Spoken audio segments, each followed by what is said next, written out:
Hello friends, आज का हमारा लेक्चर रहेगा स्टैटिकल एवरेजेस यानी सांख्यिकीय माध्य।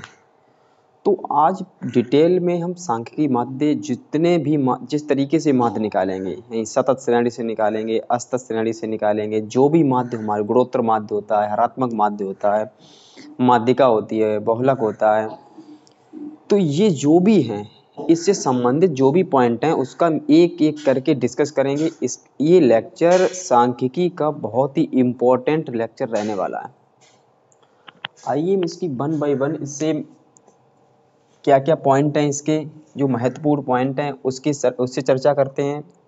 क्या क्या हो सकता है, क्या क्या क्वेश्चन में अप्लाई हो सकता है। तो बात आती है सबसे पहले आंकड़ा क्या होता है।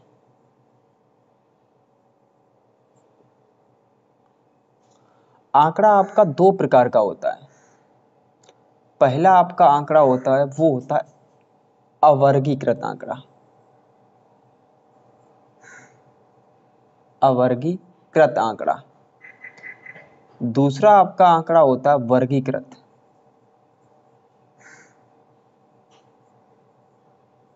अवर्गीकृत, वर्गीकृत।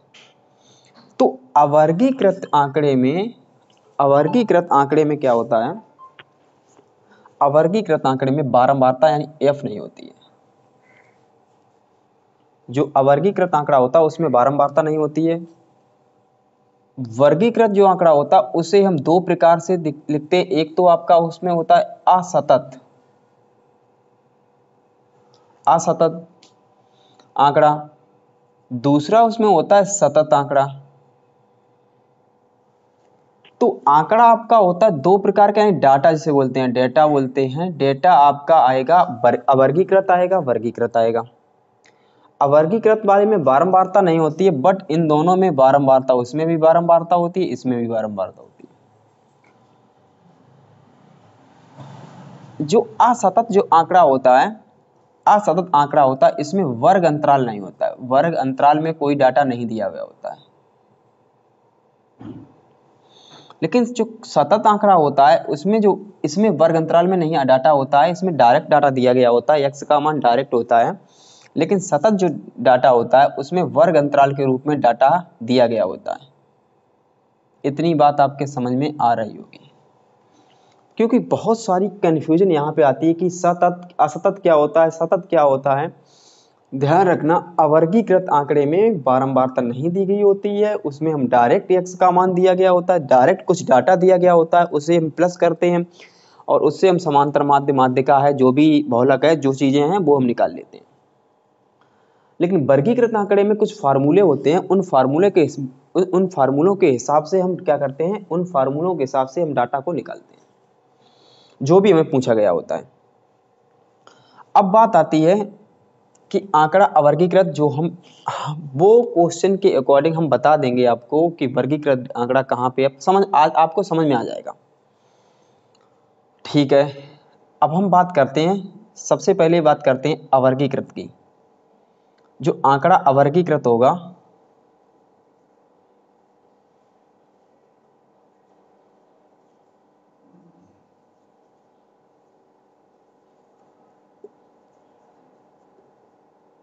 अवर्गीकृत आंकड़े में हम क्या क्या, यानी समांतर माध्य कैसे निकालेंगे,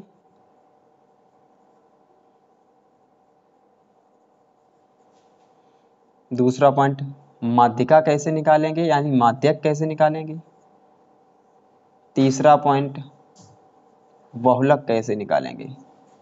ये तीनों की चर्चा करेंगे हम किसमें, अवर्गीकृत आंकड़े में। तो अवर्गीकृत जो आंकड़ा होता उसमें हम समांतर माध्य निकालने का फार्मूला होता है, इसे x बार से डिनोट करते हैं। समांतर माध्य डायरेक्ट हम जनरली, जैसा कि आप बचपन से ही पढ़ते आ रहे हो, समांतर माध्य कैसे निकालते हैं, आप कहोगे सर सभी संख्याओं को जोड़ दो, यानी सिग्मा xi अपॉन n, ये आपका फार्मूला होता है।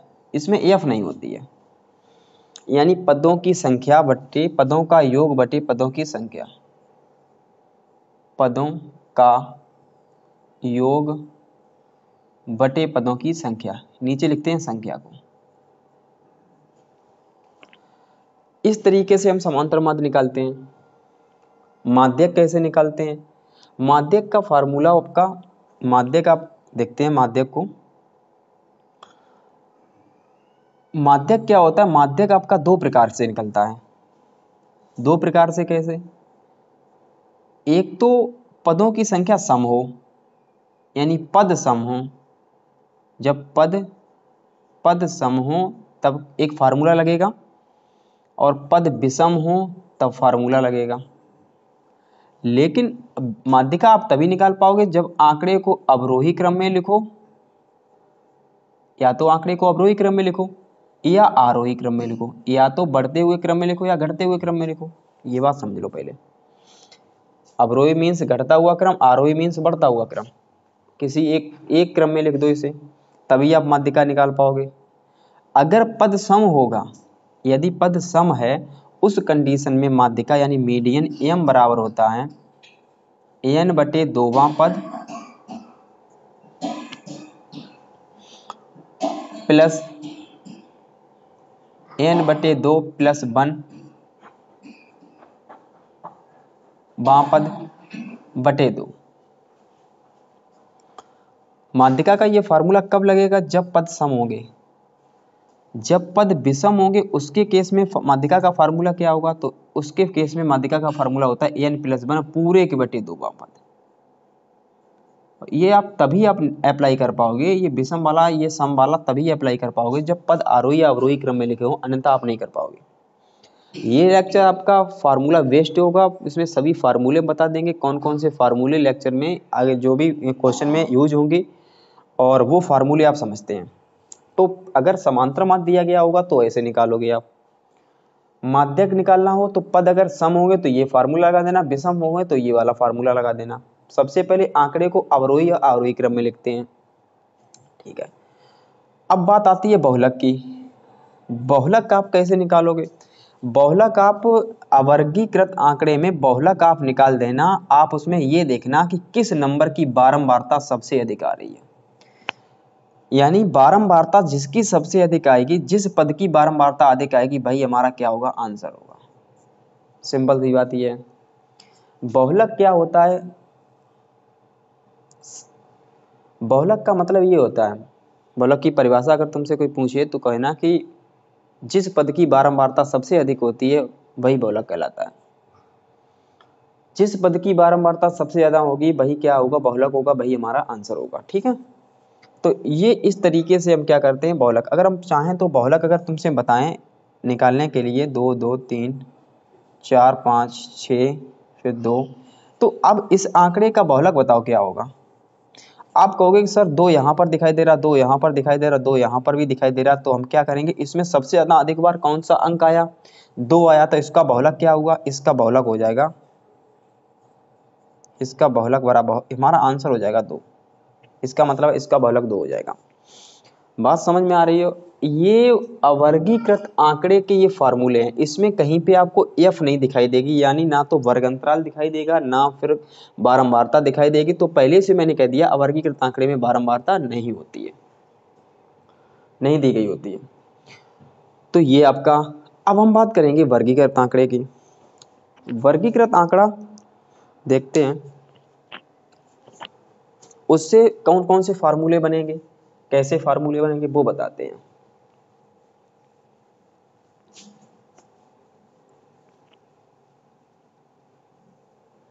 और वर्गीकृत आंकड़ा आपका दो प्रकार का होता है, सतत और असतत, सतत आंकड़ा और असतत आंकड़ा।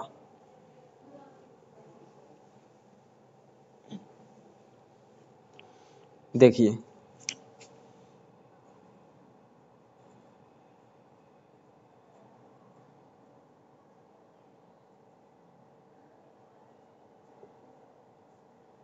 वर्गीकृत आंकड़े में हम बताते हैं आपको सतत। जब आंकड़ा सतत होगा फिर आप क्या करोगे? समांतर माध्य कैसे निकालोगे, माध्यिका कैसे निकालोगे, बहुलक कैसे निकालोगे। सतत आंकड़े में बारंबारता दी गई होगी।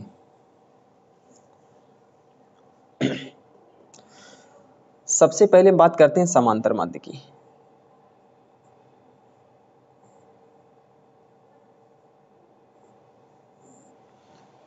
समांतर माध्य का फार्मूला एक्स बार बराबर होता है sigma f x upon sigma F. ध्यान रखना, अब ये जो आंकड़ा है वो सतत आंकड़ा है, ओ सॉरी असतत आंकड़ा है। कैसा आंकड़ा है? असतत। असतत आंकड़े में क्या होता है? वर्ग अंतराल नहीं होता है, सतत आंकड़े में वर्ग अंतराल होता है। ठीक है, तो असतत आंकड़ा में समांतर माध्य निकालेंगे x bar equal to sigma f x बटे सिग्मा एफ। अगर आपसे ये कहा गया हो तो कि लघुविध से समांतर माध्य निकालो, अगर आपसे कहा जाए कि समांतर माध्य निकालो लघुविध से, तो उस केस में एक्स बार इक्वल टू होता है A plus sigma F D upon sigma F. अगर हम लघुविध से निकालेंगे तो ए क्या है यहाँ पर ए बराबर है यहाँ पे विचलन, या फिर हम ये भी बोल सकते हैं, नहीं डी विचलन है, ए है हमारा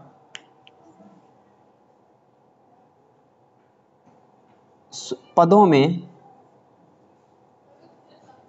स्वेच्छा अनुसार चुना गया पद।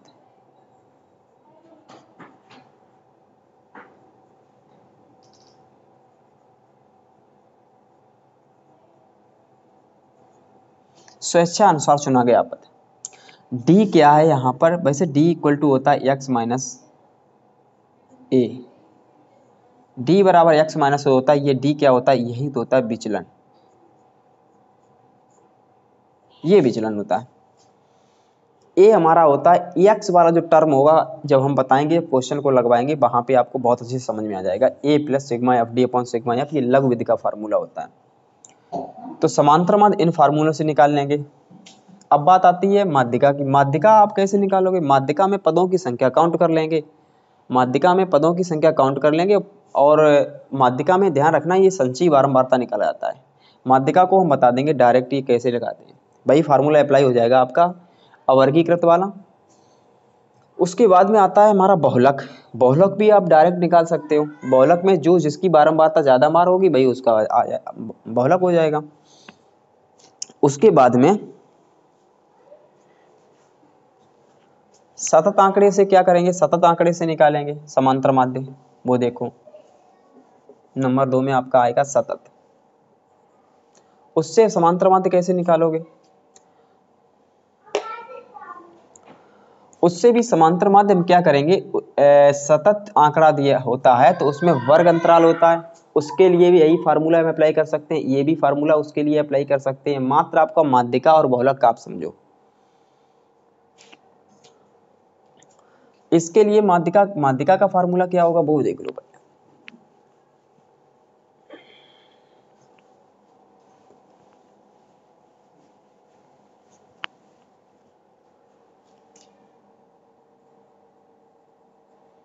माध्यिका मीन्स माध्यक, उसमें माध्यक का फार्मूला क्या होता है वो देखते हैं। Median M equal L1 plus n/2 minus C F upon small f multiply H.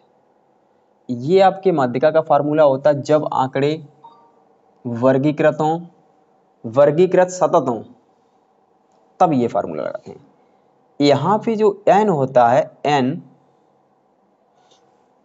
कितने पद होते हैं उनका योग होता है। यहाँ पे देखते हैं पदों का योग, पदों का योग, n यानी पदों का योग। CF क्या होती है? CF आपकी होती है संचयी बारंबारता।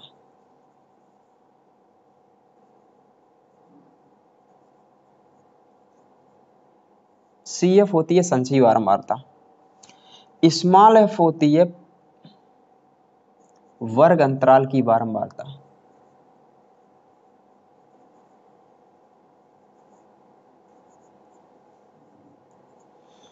संचयी बारंबारता, वर्ग अंतराल की बारंबारता। H क्या होती है? H होती है उच्च सीमा माइनस निम्न सीमा। इसका मतलब है कितना गैप है उसमें। H बराबर होता है उच्च सीमा माइनस निम्न सीमा, उच्च सीमा माइनस निम्न सीमा एच इक्वल EL1 क्या होती है? वर्ग अंतराल की निम्न सीमा, वर्ग अंतराल की निम्न सीमा, ध्यान रखना। ये पूरे आपको ये सभी चीजें आपको तभी समझ में आएगी जब हम क्वेश्चन लगाएंगे, तब पता लगेगा एन क्या है, CF क्या है, F क्या है, H क्या है, L1 क्या है। और ध्यान रखना AH इक्वल टू आपका होता है AL2 minus L1, H equal to L2 minus L1। तो ये सतत आंकड़ा जब होगा यानी वर्ग अंतराल टाइप का आंकड़ा होगा तो जब हम माध्यिका निकालते हैं तो इस फार्मूले से निकालते हैं। सेम इसी प्रकार अगर हम बहुलक निकालेंगे तब कैसे निकालेंगे, यानी मॉड। बहुलक का फार्मूला होता है EM बराबर AL1 plus F1 minus F0 upon 2F1 minus F0 minus F2 into में इधर भी आता है H। ये होता है किसका, किसके लिए? बहुलक निकालने के लिए फार्मूला होता है। ये बहुलक निकालने के लिए फार्मूला आपका होगा। इसमें L1 क्या है? L1 इसमें भी वर्ग अंतराल की निम्न सीमा, तो इसमें भी निम्न सीमा है। यहाँ हम F0, F1, F2 की बात करते हैं। F1 क्या है? F1 है माध्यक वर्ग की बारंबारता, माध्यक वर्ग की बारंबारता, माध्यक वर्ग की बारंबारता। F0 क्या है? उससे ऊपर वर्ग की बारंबारता, तो लिखेंगे माध्यक वर्ग के ऊपरी वर्ग की बारंबारता। ये माध्यक वर्ग से नीचे वर्ग की बारंबारता। AH क्या है? AH है उच्च सीमा माइनस निम्न सीमा, ये उसमें भी निकाल दिया। AH क्या है? H इक्वल टू है L2 माइनस L1। तो ये आपके फार्मूले हुए, दो फार्मूले, ये इंपॉर्टेंट फार्मूले हैं। यहाँ इन फार्मूलों को ज़्यादा डाउट रहती है कि माध्यिका का फार्मूला और बहुलक की फार्मूला में थोड़ा चेंजमेंट है, यहाँ पे n/2 माइनस CF है, यहाँ पे F1 माइनस F0 है। तो ये बात बहुत ध्यान समझना, बार बार क्वेश्चन को लगाना है, क्योंकि देखो क्वेश्चन को लगाओगे फार्मूले तभी आपके याद होंगे, अन्यथा भूल जाओगे। इसके बाद में हम बताना चाहेंगे, ये सभी फार्मूले इंपॉर्टेंट हैं, कि गुणोत्तर माध्य कैसे निकालोगे।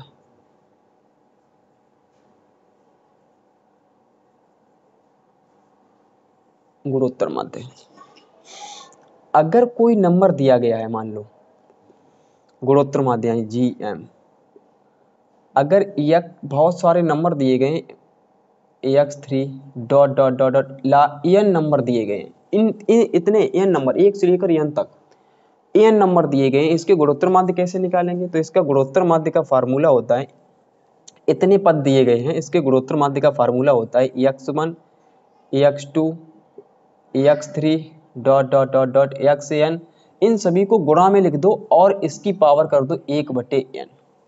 तो ये जो भी रिजल्ट निकलेगा वो गुणोत्तर माध्य का निकलेगा। और एक बात ध्यान रखना, ये जो फार्मूला है ये जो फार्मूला रहेगा वो रहेगा अवर्गीकृत आंकड़ों के लिए। लेकिन आप ये समझ लो, अवर्गीकृत और वर्गीकृत से आप मतलब दिक्कत में पड़ जाते हो, लेकिन ये आपका फार्मूला तभी रहेगा जब बारंबारता ना दी गई हो।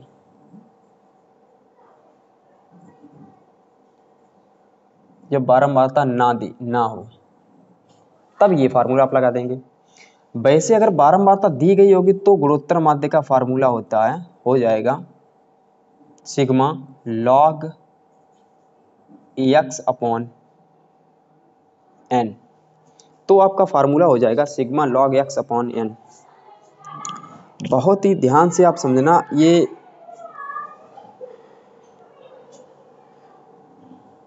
तो ये गुणोत्तर माध्य का फार्मूला होता है। ये कब फार्मूला होगा? जब बारंबारता दी गई हो।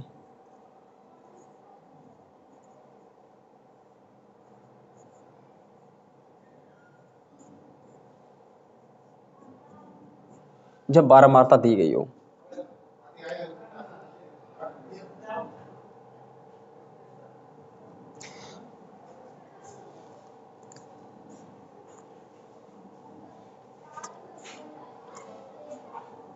एक मिनट, थोड़ी मिस्टेक है यहाँ पर। जब बारंबारता ना हो, ये हम लगा देंगे फार्मूला गुणोत्तर माध्य का। अगर जैसे इसे अगर सॉल्व करेंगे तो ये आपका बन जाएगा जाके, अगर इसे सॉल्व करेंगे तो ये बन जाएगा। और जब बारंबारता दी गई होगी, जब बारंबारता दी गई होगी तो उसके लिए गुणोत्तर माध्य का फार्मूला क्या होता है? जब बारंबारता दी गई हो तो यहाँ पर कुछ भी नहीं, यहाँ पर एफ लगा दो और अपॉन में आ जाएगा आपका सिग्मा एफ।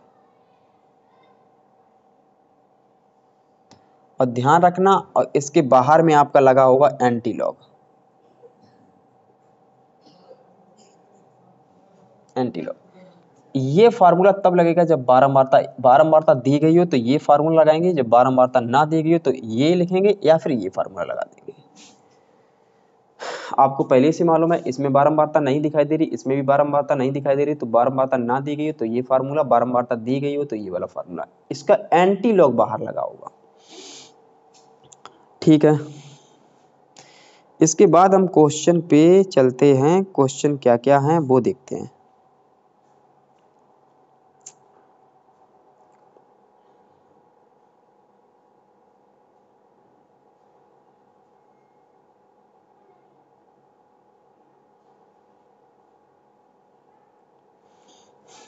देखिए,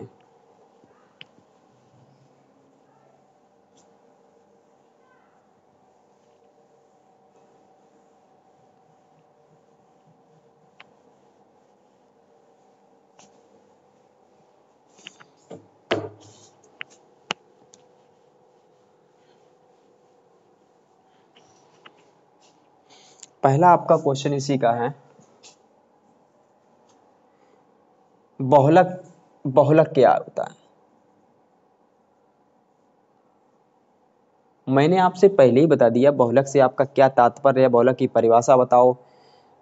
तो आप इसमें बहुलक पता क्या होता है? बारंबारता सबसे अधिक, मतलब जिस पद की बारंबारता सबसे अधिक होती है वही हमारा बहुलक होता है। तो बिल्कुल शॉर्ट में आपको लिखना, ये नहीं कि हाँ घबरा जाना है। जिसकी जिस पद कोई भी हो तो आप लिखना चाहो जिस पद की बारंबारता,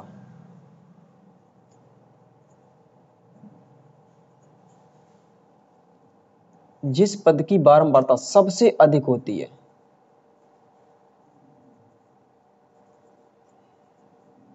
वही बहुलक कहलाता है। नेक्स्ट पॉइंट, एग्जाम्पल से अगर हम आपको लिखें, मान लो कोई हमारा ये दिया गया है अरेंजमेंट,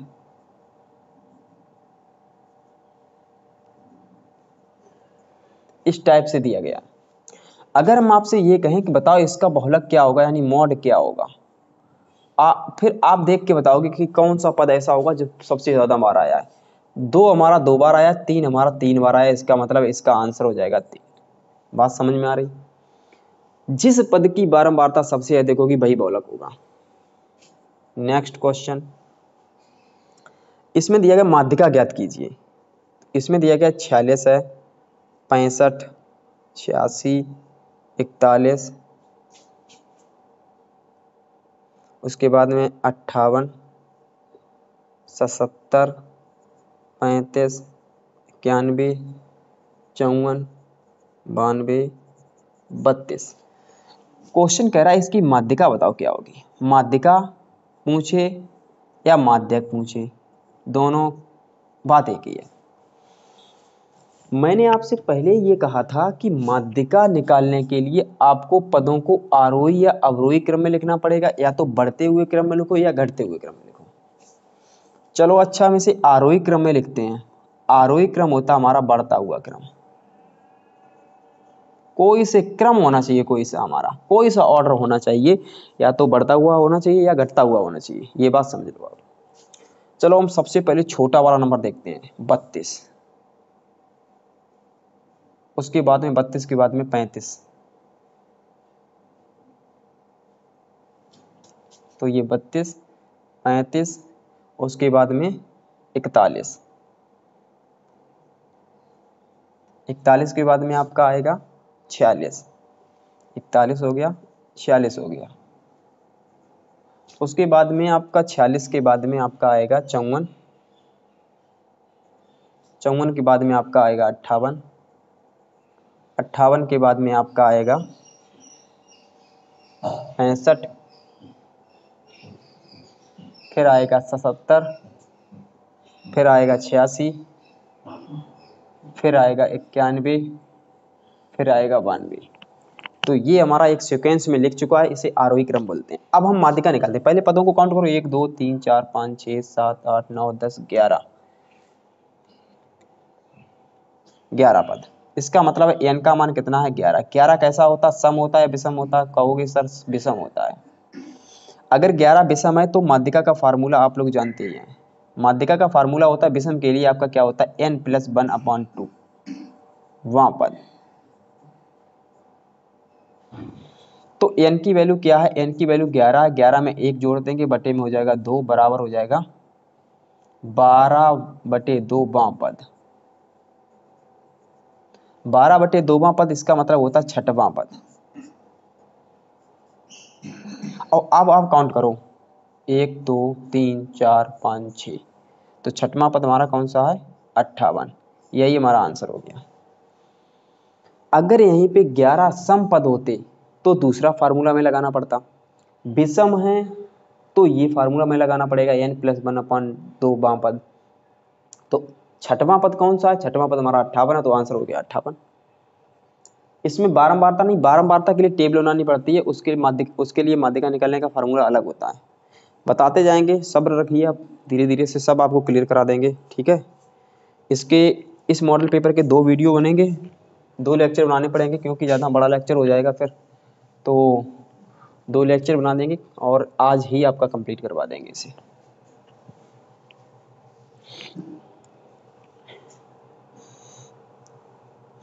इसके बाद इसका नेक्स्ट क्वेश्चन रहेगा,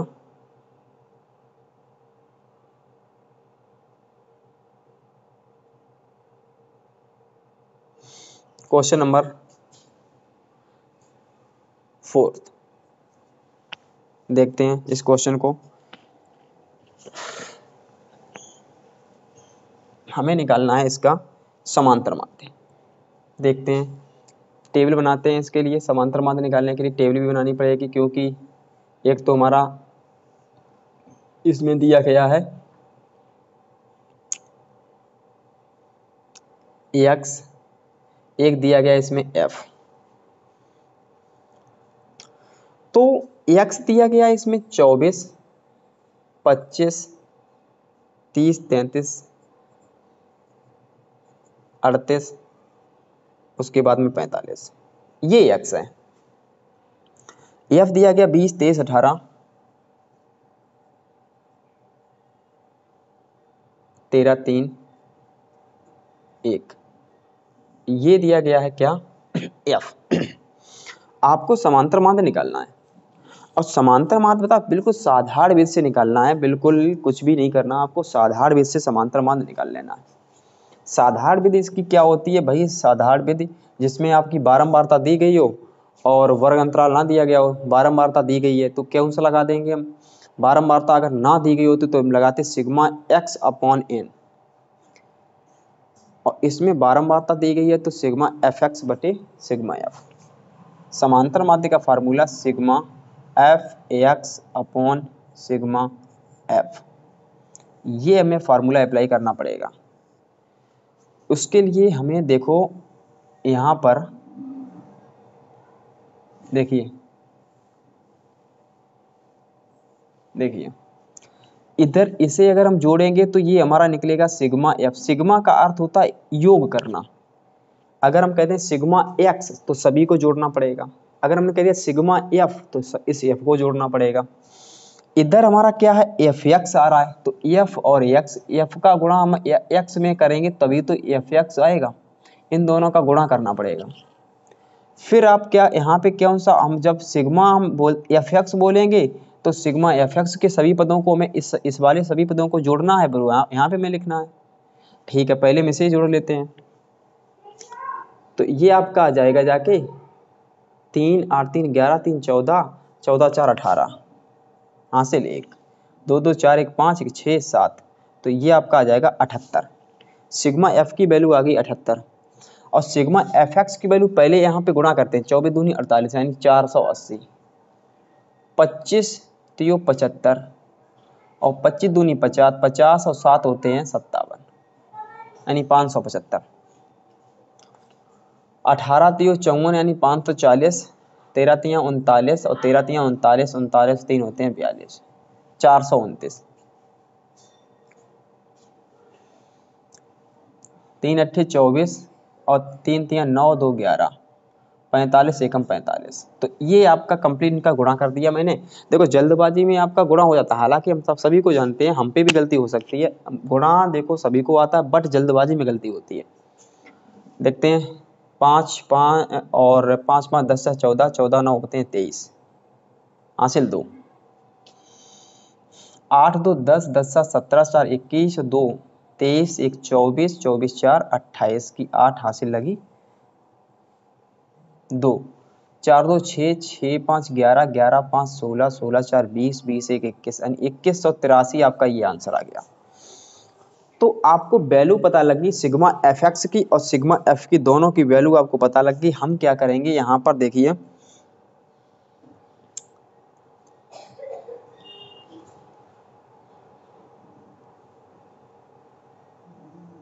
पहले एक बार और देखते हैं, यहाँ पे कोई मिसप्रिंट हो रही है भाई।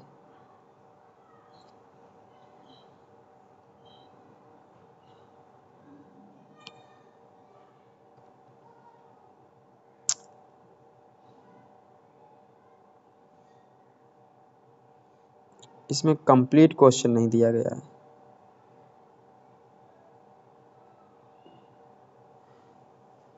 कोई बात नहीं, अगर हमारा ये क्वेश्चन है इसके हिसाब से तो हमारा ये आंसर सही आ रहा। तो 2183 और बटे में कितना आ रहा 78, इन दोनों का आपस में भाग करेंगे, भाग करने के बाद जो भी इसका रिजल्ट आएगा वही हमारा क्या होगा, आंसर होगा। ये बात आप समझ लीजिए, इतना भी रहने देना तब भी कोई बात नहीं है, नहीं तो भाग करेंगे पॉइंट में जाएगा, पॉइंट का आंसर यहाँ पे लिख देना भाई हमारा आंसर है। ठीक है, आपको समझ में आ रहा हो वैसे मेरे हिसाब से। आप क्या करें, आपने बिल्कुल बेसिक फार्मूला अप्लाई किया है। बेसिक फार्मूला का मतलब है जब आंकड़े आपके सतत हों, यानी आंकड़े वर्गीकृत हों और सतत हों, तभी हम ये फार्मूला अप्लाई करते हैं। ठीक है, अब आपका नेक्स्ट क्वेश्चन रहेगा, इसमें आपको दो पॉइंट आपको सीखने हैं।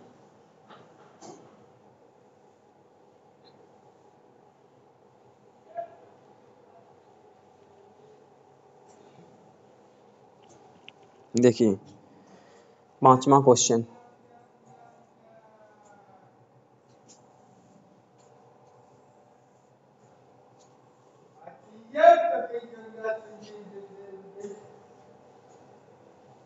देखिए यहाँ पे दिया गया है आयु वर्षों में, आयु दी गई है,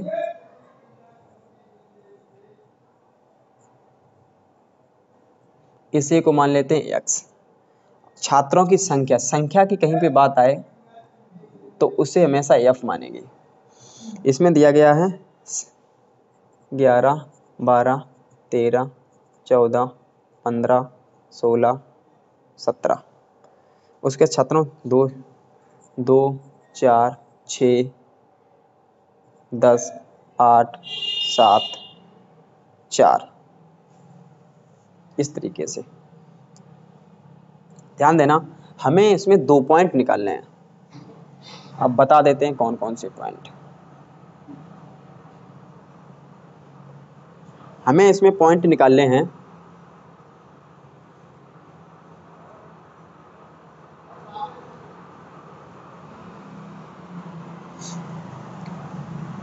एक तो हमें निकालना है इसमें समांतर माध्य, और एक हमें निकालना है इसमें माध्यिका, हमें 2 पॉइंट निकालने हैं। और ध्यान रखना समांतर माध्य हमारा का फार्मूला होता है एक्स बार बराबर सिग्मा एफ एक्स बटे सिग्मा एफ। तो पहले हम क्या करेंगे, हमें यहाँ पे सिग्मा एफ निकालते हैं। सिग्मा यानी एफ को जोड़ेंगे सिग्मा एफ हो जाएगा। इन सभी को जोड़ो 6 6 12 12 10 22 22 30 30 7 37 4 41 ये हो जाएगा। और इसी सिग्मा एफ को कैपिटल एन भी बोलते हैं, ये बात आप ध्यान देना, क्योंकि माध्यिका निकालेंगे तो उसमें हम इसे अप्लाई करना पड़ेगा। सिग्मा एफ इक्वल टू 41 है यानी एन इक्वल टू 41। एक पॉइंट यहाँ पे और हमें करना, माध्यिका निकालने के लिए हमें सी एफ भी निकालनी पड़ेगी, कॉम्युलेटिव फ्रिक्वेंसी यानी संचयी बारंबारता। संचयी बारंबारता 2 को ऐसे ही लिख रहे हो, अब क्रॉस वाइज जोड़ते चले जाएंगे इसे हम। 6 6 6 12 12 10 22 22 8 22 8 30 30 7 37 37 4 41। तो अब ठीक संचयी बारंबारता देखो, समांतर माध्य में संचयी बारंबारता का कोई रोल नहीं होता है, माध्यिका में संचयी बारंबारता का रोल होता है। अब ध्यान दो, यहाँ पे हम क्या करेंगे, हमें यहाँ पे निकालना है एफ एक्स, एफ का गुणा इन दोनों का गुणा आपस में करेंगे और वो यहाँ पे लिखेंगे एफ एक्स। इन दोनों का गुणा तो आप कर ही सकते हो, 11 दूनी होते हैं 22, 5 चौक 48, 13 चक 78, 14 ढाई 140, 15 अट्ठे 120, 16 सत्ते 112 और 17 चौकू 68। अब इन सभी को जोड़ेंगे हम, वो हमारा बनेगा सिग्मा एफ एक्स। अब जोड़ो इन्हें, 8 2 10 10 8 18 18 और 2 20 और 8 28 हासिल 2 2 2 4 4 4 8 8 7 15 15 और 4 19 19 2 21 21 1 22 22 6 28 हासिल 2 2 1 3 3 1 4 4 1 5 588। ध्यान रखना इसका जो फार्मूला था हमारा सिग्मा एफ एक्स की वैल्यू है 588 और बटे सिग्मा एफ की वैल्यू कितनी है 41। जो भी इसका भाग करेंगे वही हमारा क्या हो जाएगा आंसर। ये भाग सभी लोग कर लेंगे, ठीक है। 41 का भाग 588 में करना है, नहीं आता है तो बताओ, बता देते हैं फिर।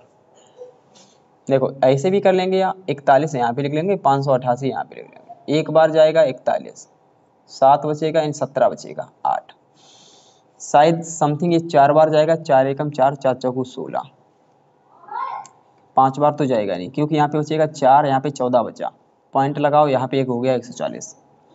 अब ये 3 बार जाएगा तो इसका आंसर समथिंग आएगा 14.3, ये इसका आंसर। माध्यिका निकालेंगे, माध्यिका में हम सबसे पहले क्या काउंट करते हैं, माध्यिका में ये काउंट करते हैं एन यानी पद कितने, एन हमारा कितना है 41, यानी पद कितने हो गए, विषम हो गए।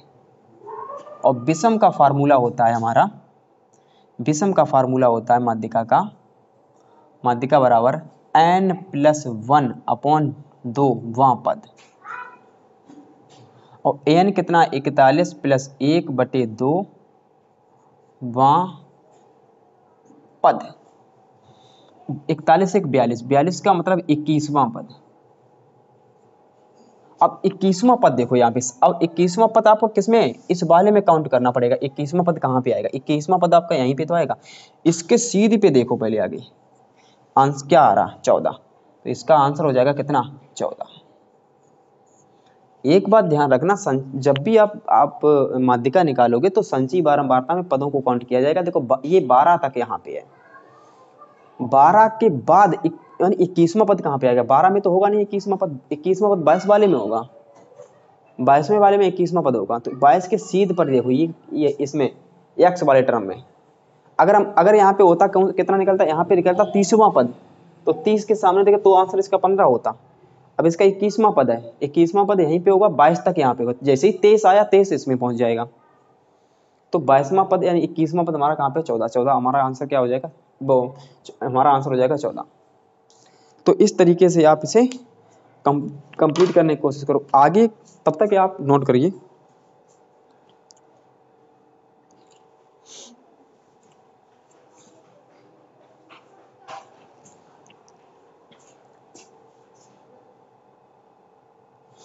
अब हम आपको बताएंगे वर्ग अंतराल वाला।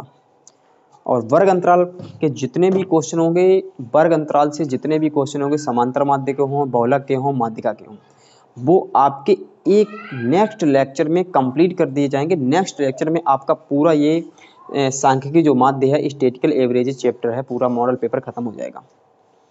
तो जैसा कि हम सोच रहे हैं कि मेरे हिसाब से आप तैयारी भी कर रहे हो अच्छे से, आराम से तैयारी करिए और रिवीजन भी करिए साथ साथ, क्योंकि ये इम्पोर्टेंट, मैंने ये सेशन जो रखा था इसमें सभी फार्मूले बताए हैं, उसके बाद में 1-2 क्वेश्चन लगवाए हैं, समझ में आ रहे होंगे। तब तक आप इसकी रिवीजन करिए और आगे की क्लास जो है वो जल्द से जल्द आपकी अपलोड कर दी जाएगी। और हाँ, जैसा कि हम बताना चाहेंगे, आप लोग वीडियो को ना तो शेयर करते हैं, ना लाइक करते हैं, ना सब्सक्राइब करते हैं। आप सब्सक्राइब करो या ना करो, कुछ भी ना करो, लेकिन शेयर तो कर दिया करो।